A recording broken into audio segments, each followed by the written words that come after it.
잘 지내? 라고 나는 그냥 좋은 마음으로 인사말을 건넸는데 왜? 뭔 일 있어야 될 것 같아? 이런 식으로 반문을 하고 소통에 문제가 있는 분들이 분명히 있어요. 여러분의 성장과 성공을 뜨겁게 응원합니다.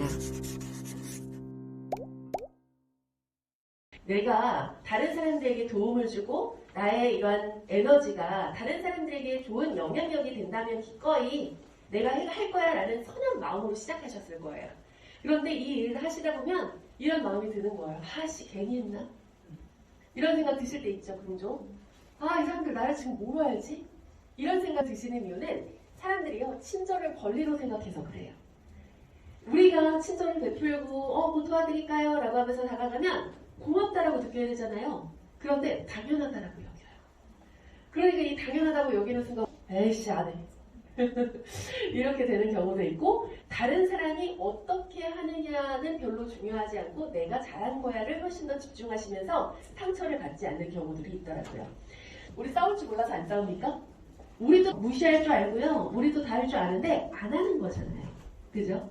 사실 우리가 할 줄 몰라서 안 하는 게 아닌데 마치 우리가 본인들의 의리냐 당연한 권리로 해석하는 사람들이 있더라.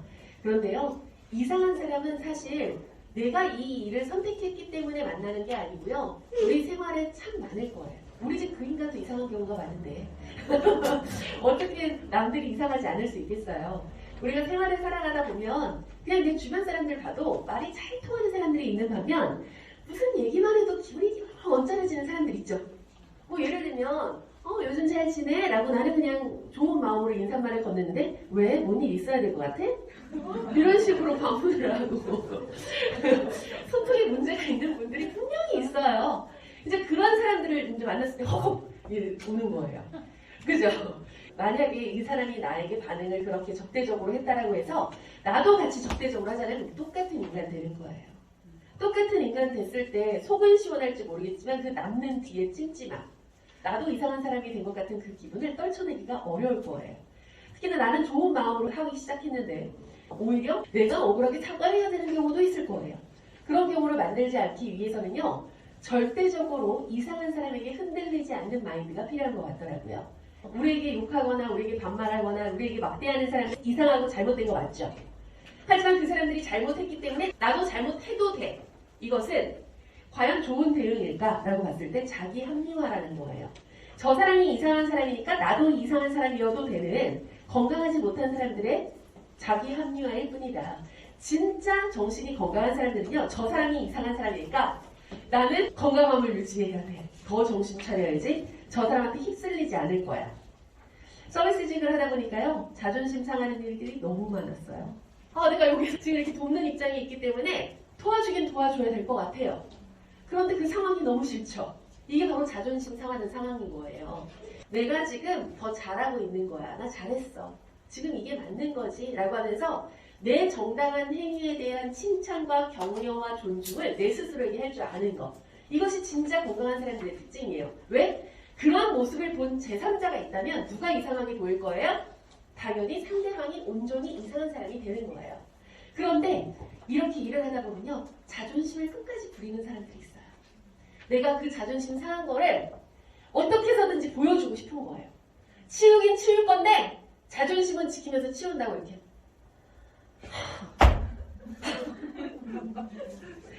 더 비굴해요. 차라리 싸우든가.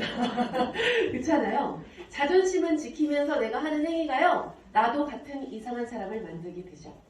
저 사람도 이상한데 저 사람도 이상하네. 라고 하면서 내 도움이 전혀 도움의 손길로 보여지지 않고 헛됨이 되는 경우가 있다는 거죠. 억울하죠. 내가 왜 그런 일을 당해야 되나. 하지만요. 자존심 상하는 일이 있더라도 절대 자존감은 버리지 말자고요. 제가 승무원을 할 때요. 어떤 마인드로 근무를 했냐면 그냥 승무원이 되고 싶었던 거죠. 예쁜 유니폼을 입고 국제를 막 다니는 그 승무원이라는 업이 좋았던 거지 사실 서비스에 대한 인식은 별로 없었어요. 그러다 보니까요. 못 견디겠는 거예요. 내가 업에 대한 이해가 없고 내가 업에 대해서 잘 모르다 보니까요. 조금만 위기 순간이 있거나 조금만 문제가 돼도요. 그만두고 싶어요. 견딜 수 있는 힘이 없는 거예요. 내 업에 대한 관심과 애정이 있어야 되는 이유는요. 내가 뭘 한다라고 해서 성과가 그대로 바로 나오지 않아요. 아무리 내가 애쓰고 아무리 내가 친절해도요. 상대방이 그렇게 느끼지 않으면 그냥 아무런 성과가 없는 경우도 있고요. 또 내가 그런 마음으로 하지 않았음에도 불구하고 오해가 생기는 경우도 정말 많아요. 이 서비스업이 그래요. 사람들은요 당연하게 생각을 하더라는 거죠. 저는 맨 처음에 유니폼을 입고 예쁘게 이제 화장도 하고 국제선을 다니는 저의 모습이 만족스러웠는데 금세 지치더라고요. 사람 때문에. 너무 저를 하인 부리듯이 부리는 거예요. 띵동띵 뭐 가져다 주세요. 맨 처음에는 막 가져다 줬거든요. 근데 고맙다고 안 하네. 이 사람들은 저를 그냥 하인 부리듯이 부려 먹어요. 그래서 아씨 짜증나네 라는 생각이 드는 거예요. 나는 왜 이러고 살아야 되지? 하면서 업에 대한 자긍심이 뚝뚝 떨어지는 거예요. 화장실을 청소하는데요 눈물이 나요. 나 왜 이러고 있지? 몸은 너무 아픈 거예요. 너무너무 몸이 힘든 거예요. 눈물이 퐁퐁 나는데 이렇게는 못 견디겠다. 내가 어떻게 하면 견딜 수 있을까를 생각해 보니까요. 적어도 내 존, 내가 담당하고 있는 고객들한테는 고맙다는 말 한마디씩은 다 들을 거야 내가. 이 생각을 하게 된 거예요. 왜냐면 너무 짜증나서요. 그래서 고맙다고 할 때까지 접근했어요. 괜찮으세요? 운동 괜찮으세요? 제가 좀 해드렸는데 괜찮으세요? 이렇게 계속 접촉을 하니까요. 고맙다라고 마지못해 해요. 그런데 너무너무 신기한 게 뭔지 아세요? 어차피 저는 서비스 똑같이 했거든요. 그런데 제가 그렇게 마음가짐을 고쳐보고 내가 어떻게 해서든지 고맙다라고 느끼게 할 거야 라고 마음먹고 접촉을 하니까요. 생전 안 나오던 칭송 레터가 오기 시작해요. 본인들도 인식을 못했는데 나는 원래 고맙다는 말 잘 안 하는 사람인데 내가 비행기를 타고 나니까 고맙다는 소리를 하고 있었던 거예요. 본인이 스스로. 그러니까 이 서비스가 되게 좋았다. 승무원이 엄청 잘해줬다라는 느낌을 받으셨나 봐요. 그러면서 이제 후기로 고국을 떠나 외로운 마음에 했었는데 승무원이 너무 친절하게 해줘서 훈훈하게 고국을 떠납니다. 이런 것들 있잖아요.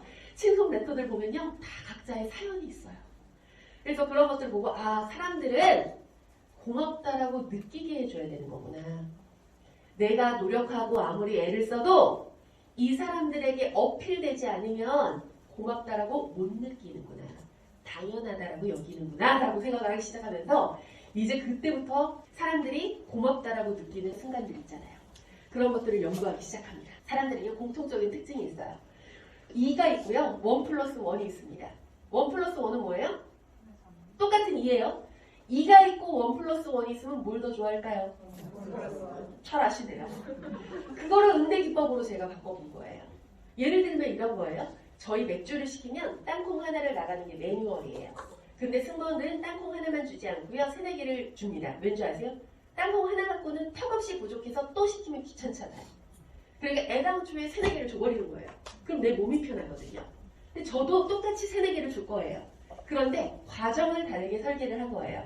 맥주를 한 캔 드리고 땅콩을 하나 드린 다음에 잠깐 뒤돌았다가요. 하나 가지고는 부족하더라고요. 라고 하면서 3-4개를 더 줍니다. 그럼 고맙다라고 해요. 그런데요. 그냥 맥주를 시켰는데 맥주 한 캔 주고 한꺼번에 3-4개를 주잖아요. 그럼 고맙다고 잘 안 합니다. 당연한 거거든요. 결과는 똑같아요. 그런데 그 전달하는 과정을 다르게 설계하니까 어때요? 사람들이 받아들이는 정도가 다르더라. 똑같이 인사를 해도요. 안녕하세요 라고 하는 사람이 있고요. 안녕하세요 식사는 하셨어요? 하시는 분이 있습니다. 어떤 사람에게 더 정이 갈까요? 식사는 하셨어요? 라고 물어보는 그 사람에게 훨씬 더 정이 갈 거예요. 왜 우리가 대답을 해도 누구씨? 라고 했는데 예! 하는 사람이 있고요. 누구씨? 라고 했는데 네! 여기 있습니다! 하는 사람이 있습니다. 누가 더 나에게 적극적으로 도우려는 사람 같으세요? 네! 여기 있습니다. 1+1. 어차피 똑같이 반응하고요. 내가 네 해도 되는 거 저도 알아요. 그런데 이왕이면 나의 화법을 1+1으로 해주시는 거예요. 우리가 배움 인사도 마찬가지입니다. 맨 마지막에 기억되는 것이 되게 강하게 기억된다라고 했잖아요. 그것을 우리 심리학에서는 최신 효과라고 얘기를 하죠. 맨 마지막의 기억이 최신의 기억이기 때문에 그 기억이 훨씬 더 오래 남는 거예요.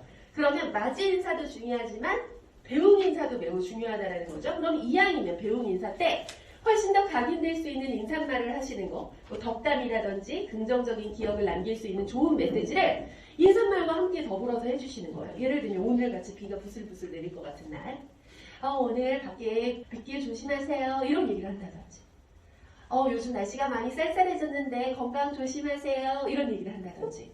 이렇게 그냥 안녕히 가세요 말하는 것보다 이렇게 덕담의 메시지를 한마디 더 해주면 훨씬 더 사람들이 긍정적으로 기억을 하더라. 저 같은 경우에도요. 다른 존 고객들에게는 저를 모르니까 혹시라도 제가 까불면 저를 오해할 수 있으니까요. 일반적인 인사말로 인사를 합니다. 다른 존에 있는 승객들이 막 나갈 때는 안녕히 가십시오. 이거 들어보셨죠? 이 목소리 톤. 전형적인 승무원 톤이잖아요. 안녕히 가십시오. 안녕히 가십시오. 이렇게 인사를 하다가 우리 존 승객들이 탁 오잖아요. 그러면 그때부터는 이분들에게는 좀 특별한 기억을 주고 싶은 거예요. 그러면 이제 우리 존이다 싶으면 딱 안녕히 가십시오. 행복하세요. 이렇게 인사하고. 근데 기내 괜찮으셨어요? 식사 못 하셨는데 어떡해요? 하면서. 그때 최대한 그 사람의 특징이나 상황들을 기억하면서 한마디씩을 더 건네줬더니요. 그랬더니 또 친송 멘트가 미친 듯이 많이 들어오는 거예요. 그게 서비스가 사실 좋아서가 아니었어요. 방식을 좀 바꿨더니 사람들의 기억을 좀 다르게 만들어줬더니 사람들은 훨씬 더 고마워하더라. 선생님, 이왕이면 내가 하는 에너지가, 내가 하는 노력이, 내가 하는 봉사가, 내가 하는 배려가 그들에게 당연함이 아닌 고마움으로 남게 해주세요. 그랬을 때 지금 내가 하고 있는 업에 대한 자긍심이 생기고 오히려 그 자존감 혹은 자긍심은 나에게로 돌아올 거예요. 남을 위한 배려였고 남을 위한 행동이었지만 결국에 돌아오는 건 뭐예요? 나에게 더욱더 건강함으로 돌아올 것이다. 그래서 이왕이면 이제는 당연함이 아니라 뭐로 만든다고요? 고마움으로 느끼게 한다. 그럼 여러 가지 스킬들이 있겠죠? 그 스킬들을 함께 하도록 하겠습니다. 응원해요 여러분.